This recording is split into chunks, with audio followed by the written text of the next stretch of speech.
hello everyone दिनैनि बे गोदान मोनसे भिडिअनि गेजेरजों नोंथांमोनखौ गासैखौबो बरायनानै लाग्रोनो थानाय लोगोफोर लोगोफोर ओरैनोथ' नोंथांमोना दायो भिडिअनि थाम्बनेल आरो टाइटेलावथ' नायनानै एसेब्लाबो हमनो हाखादों जानांगौ दे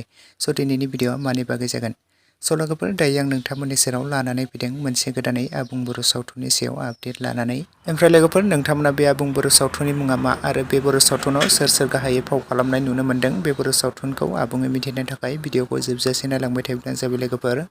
लोगोफोर बे बर' सावथुननि टाइटेल आरो थाम्बनेलनि मुङानो जादों रैखाथि ओमफ्राय लोगोफोर बे रैखाथि मुंनि आबुं बर' सावथुनावनो जों गाहायै फाव खालामनायखौ नुनो मोन्दों मोगथां नार्जारि, सनालि गयारि, फुलमणि नार्जारि आरो लोगोसे गोबांथार फाव खालामगिरिफ्रा बे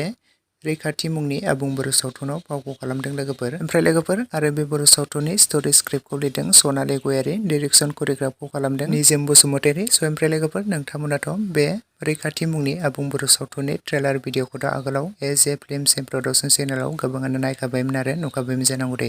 आरो नोंथांमोना बेनि फुल मुभिखौ जोबोरैनो नायनो थाखाय एक्साइटेड जाबाय थादोंमोन लोगोफोर बिथांमोना दायो बे रैखाथि आबुं बर' सावथुनखौ पार्ट बाय पार्ट बिथांमोना रिलिज खालामगासिनो दङ लोगोफोर बिथांमोना दासिम बे बर' सावथुनखौ पार्ट बाय पार्ट रिलिज खालामगासिनो दङ आरो बिथांमोना दासिम पार्ट 1 निफ्राय लानानै पार्ट 5 सिम अलरेडि रिलिज खालामनानै होखाबाय लोगोफोर आरो नोंथांमोना गोबाङानो नुखाबाय नङा होमबा लोगोफोर बे बर' सावथुनखौ पार्ट 1 निफ्राय लानानै पार्ट 5 सिम बिथांमोना एज ए फिल्म प्रडाक्सन चेनेलनि गेजेरजों रिलिज खालामनानै होखाबायमोन नोंथांमोना गोबाङानो नायनानै मोजां मोन्दों आरो नोंथांमोना गोबाङानो बेनि पार्ट 6 खौ नायनो थाखाय एक्साइटेड जाना दंमोन गोबाङानो कमेन्ट्स खालामबाय थादोंमोन बेनि पार्ट 6 खौ माला नुगोन होननानै माब्ला रिलिज खालामगोन होननानै लोगोफोर बिथांमोना बेनि पार्ट 6 खौबो अलरेडि रिलिज खालामनानै होबाय दाखालिसो नोंथांमोना